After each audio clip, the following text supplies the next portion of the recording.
Assalamualaikum warahmatullahi wabarakatuh. Perkenalkan, nama saya Ivan Adiansah dengan MPM 24351045. Di sini saya akan mempresentasikan proyek EAS Science Data, yaitu deteksi leukemia menggunakan machine learning dengan dosen pengampu Bu Auce Label Lapansa, MCS, MCom, Program Studi Teknik Informatika. Proyek ini bertujuan untuk membangun model klasifikasi berbasis machine learning yang mampu mendeteksi apakah seorang pasien terindikasi mengidap leukemia atau sehat healthy berdasarkan parameter darah klinis CBC atau complete blood count. Dataset yang digunakan memuat 80 data pasien dengan 7 fitur medis utama. Adapun untuk alur proyeknya, eksplorasi dan pembersihan data, mengenali struktur data, menemukan masalah kualitas dan membersihkannya. Yang kedua, visualisasi dan analisis statistik, memahami distribusi dan pola data. Yang ketiga, fitur engineering dan transformasi, yaitu menyiapkan data untuk modeling. Yang keempat, pemodelan machine learning, yaitu melatih dan membandingkan beberapa algoritma. Berikutnya, evaluasi model, yaitu mengukur performa menggunakan matriks yang tepat. Dan yang terakhir, interpretasi dan kesimpulan, yaitu menarik makna dari hasil analisis. Berikutnya masuk ke bagian 1, yaitu import library. Sebelum kita mulai analisis, kita perlu mengimport small tools atau library yang digunakan. Di sini terdapat library untuk manipulasi dan analisis data, library untuk visualisasi data, dan library machine learning. Adapun untuk penjelasannya, Pandas digunakan untuk membaca, memanipulasi, dan membersihkan data dalam bentuk tabel atau data frame. NumPy yaitu library untuk operasi matematika dan array numerik yang cepat. Matplotlib dan Seaborn library untuk membuat berbagai jenis grafik dan visualisasi data. Sklearn library machine learning yang menyediakan algoritma klasifikasi, pre-processing, dan evaluasi model. Berikutnya filter warnings, ignore, menyembunyikan pesan peringatan yang tidak penting agar output lebih rapi. Lanjut ke from Google Colab, import Draftsman, content draft. Ini untuk menyambungkan ke Google Drive kita. Lanjut ke bagian 2, membuat dan mengeksplorasi data awal. Di sini terdapat DP Raw, PD, Red CSV. Kita membaca file CSV menggunakan PD Red CSV. Parameter shape diperlukan karena dataset ini menggunakan titik koma sebagai pemisah antar kolom, bukan koma biasa. DF raw shape mengembalikan pasangan atau jumlah baris, jumlah kolom. DF raw head menampilkan 5 baris pertama untuk melihat gambaran awal isi dataset. Lanjut ke melihat tipe data dan jumlah missing values awal.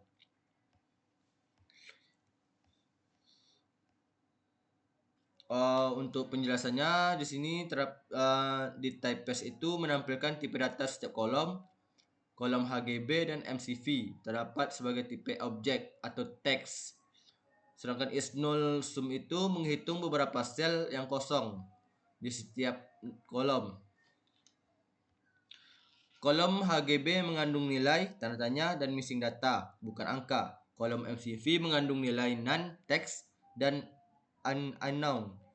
Berikutnya, kolom diagnosis memiliki inkonsistensi penulisan atau healthy, leukemia. Kolom RBC memiliki nilai negatif min 5.0, tidak mungkin secara medis. Kolom PLT memiliki outlier ekstrim dengan berbentuk angka 888.0, kemungkinan error. Lanjut ke bagian 3, pembersihan data atau data cleaning. Pembersihan data adalah langkah krusial sebagai analisis data yang kotor akan menghasilkan model yang tidak akurat.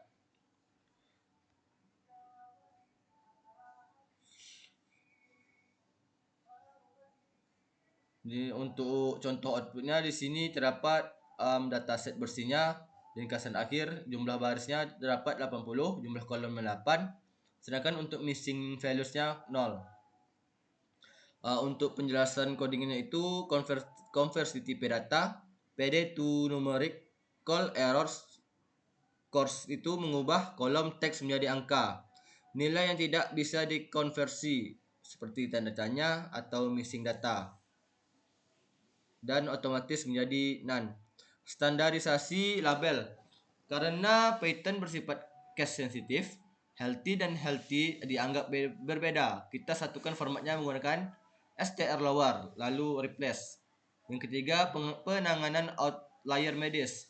Nilai RBC negatif dan PLT 888 tidak masuk akal secara klinis sehingga kita anggap sebagai error. Dan yang terakhir itu imputasi median. Kita mengisi nilai kosong dengan median atau nilai tengah, bukan mean atau rata-rata. Median lebih tahan terhadap pengaruh nilai ekstrim. Lanjut ke bagian 4, eksplorasi dan visualisasi data atau disebut EDA.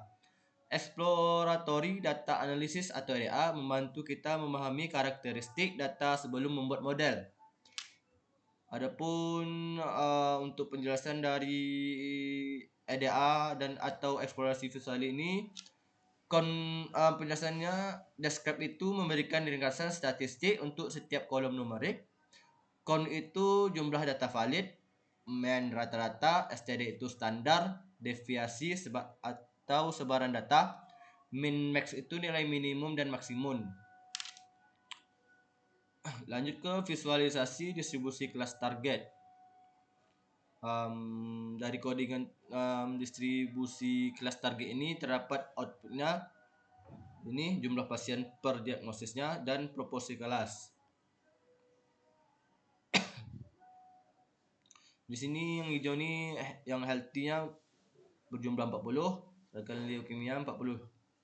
Maka persentasenya 50-50. Penjelasannya dari visualisasi ini, kita bisa melihat bahwa dataset memiliki distribusi kelas yang seimbang, 40 healthy dan 40 leukemia. Ini sangat menguntungkan karena kita tidak perlu melakukan teknik oversampling atau undersampling untuk menyeimbangkan kelas. Lanjut ke visualisasi 2, distribusi vektor histogram. Berikut untuk hasil outputnya. Untuk penjelasan dari codingannya tersebut itu histogram ditampilkan untuk masing-masing fitur dipisah berdasarkan kelas diagnosis. Hijau sama dengan healthy, merah sama dengan leukemia. Dari grafik ini kita bisa melihat WBC atau sel darah putih pasien leukemia cenderung memiliki nilai WBC yang lebih tinggi. Ini sesuai secara medis karena leukemia ditandai dengan produksi sel darah putih yang berlebihan. Sedangkan MCH dan MCHC menunjukkan distribusi yang berbeda antara kedua kelas, menjadikannya fitur yang potensial untuk klasifikasi. Lanjut ke visualisasi box plot perbandingan fitur per diagnosis. Untuk hasil output box plotnya ini. Adapun untuk penjelasan box plot itu menampilkan distribusi nilai masing-masing fitur untuk setiap kelas secara lebih detail. Kotak atau box mewakili rentang kuartil Q1 sampai Q3. Garis di tengah adalah median dan titik di luar adalah outlier. Semakin berbeda posisi kotak antara healthy dan leukemia, semakin baik fitur tersebut membedakan kedua kelas. Lanjut ke visualisasi heatmap korelasi. Untuk hasil output dari matriks korelasi ini seperti ini. Untuk penjelasannya, heatmap korelasi menunjukkan beberapa kuat hubungan linear antara dua fitur. Yang pertama itu nilai mendekati +1 berwarna merah.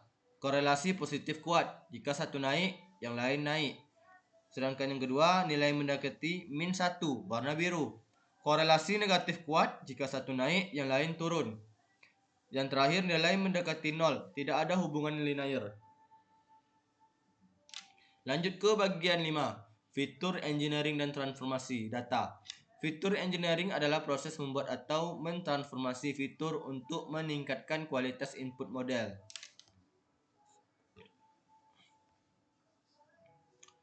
Untuk penjelasannya, fitur engineering ini kita membuat 3 fitur baru berupa rasio antar fitur yang memiliki makna medis.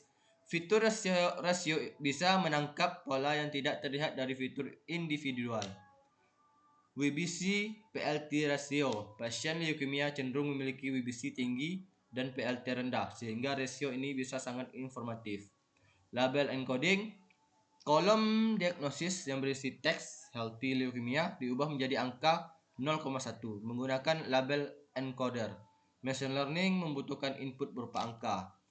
Lanjut ke pembagian data atau trends test. Untuk pembagian data ini total datanya itu terdapat 80, total latihnya itu 64 dan data ujinya 16. Untuk penjelasannya, transfer split ini data dibagi menjadi 80% untuk melatih model dan 20 untuk menguji performa model pada data yang belum pernah dilihat. Standar scalar atau normalisasi yaitu mengubah setiap fitur sehingga memiliki rata-rata 0 dan standar deviasi 1. Normalisasi penting untuk algoritma seperti SVM dan KNN yang sensitif terhadap perbedaan skala antar fitur. Penting. Scalar hanya dipit pada data latih, kemudian digunakan untuk informasi data uji untuk mengenai data lake. Bagian 6, analisis komponen utama atau PCA. Itu teknik reduksi dimensi yang mengubah fitur-fitur yang mungkin berkorelasi menjadi komponen-komponen yang saling independen. Berikut hasil outputnya. Penjelasan adalah PCA adalah teknik yang mengubah fitur-fitur asli menjadi komponen utama baru yang saling tidak berkorelasi satu sama lain, disusun berurutan dari yang paling banyak menjelaskan variasi data. Lanjut ke sebaran data. Berikut visualisasi data dalam ruang PCA 2D. Yaitu scatter plot di atas memproyeksi seluruh fitur ke dalam ruang 2 dimensi PC1 dan PC2.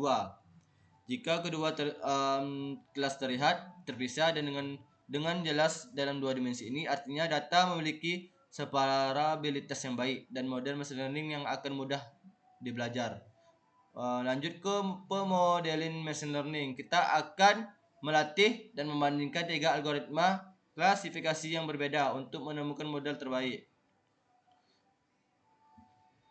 Untuk penjelasannya, random forest itu merupakan assembly method yang membangun banyak pohon keputusan decision tree secara paralel. Untuk SVM, support vector machine, mencari hyperlink atau garis batas terbaik yang memisahkan 2 kelas dengan margin berlebar. Lanjut ke KNN, ke nearest neighbors, mengklasifikasi data baru berdasarkan mayoritas kelas dari tetangga terdekatnya. Lanjut ke evaluasi model terpilih random. Random forest dipilih sebagai model terbaik karena konsistensi, memberikan akurasi tertinggi pada data uji maupun cross validation. Untuk penjelasannya, precision dari semua data yang diprediksi sebagai kelas X, beberapa persen yang benar-benar kelas X. Recall dari semua data yang sebenarnya kelas X. F1 score rata-rata harmonic, precision dan recall. Nilai antara 0 sampai 1, semakin tinggi semakin baik. Support jumlah data aktual pada kelas tersebut di data uji. Visualisasi consume matrix and rocks. Berikut untuk tampilan output evaluasi modelnya random forest. Confusion matrix tabel 2x2 menunjukkan beberapa prediksi yang benar. TN true negatif, prediksi healthy actually healthy benar. TP true positif, prediksi leukemia aktual leukemia benar. FP false positif, prediksi leukemia tapi actually healthy salah. FN false negatif, prediksi healthy tapi actually leukemia paling berbahaya secara klinis. Lanjut ke perbandingan akurasi semua model. Untuk outputnya perbandingan Bar chart ini membandingkan performa ketika model secara visual. Bar biru menunjukkan akurasi pada data uji test set, sedangkan bar orange menunjukkan rata-rata akurasi cross validation 5 volt dengan error bar yang menunjukkan standar deviasi. Model yang ideal adalah yang memiliki akurasi tinggi sekaligus stabil. Lanjut ke fitur paling berpengaruh, random forest features interface. Fitur paling berpengaruh dan deteksi leukemia random forest fitur importance. Berikut ini slide outputnya untuk penjelasannya, yaitu dari random forest menunjukkan beberapa besar kontribusi setiap fitur dalam membantu model membuat keputusan klasifikasi. Fitur dengan bar merah berarti di atas rata-rata kepentingan. Fitur dengan nilai tinggi adalah fitur yang paling informatif untuk membedakan healthy versus leukemia. Informasi ini sangat berguna untuk domain expert atau dokter dalam memahami faktor medis yang paling relevan. Bagian 9 yaitu kesimpulan dan rekomendasi. Ringkasan hasilnya, datasetnya 80 sampel pasien, 7 fitur darah klinis atau CBC, target, klasifikasi biner, healthy versus kimia, distribusinya seimbang, model terbaiknya random, akurasinya 100% data uji, aux score-nya 1 juta, cross filenya 100%. Berdasarkan hasil fitur importance, fitur-fitur yang paling berpengaruh dalam mendeteksi leukemia adalah fitur-fitur yang memang secara medis diketahui berubah signifikan pada pasien leukemia. Validasi eksternal, meskipun akurasi 100% pada dataset ini sangat baik, model perlu divalidasi menggunakan dataset yang lebih besar. Penanganan VN false negatif dalam konteks medis prediksi healthy pada pasien yang sebenarnya leukemia jauh lebih berbahaya daripada false positif. Penambahan fitur, data tambahan seperti usia, jenis kelamin, dan parameter yang darah lainnya berpotensi meningkatkan robustness model. Deployment, model dapat diintegrasikan ke sistem pendukung keputusan klinis sebagai alat bantu screening awal.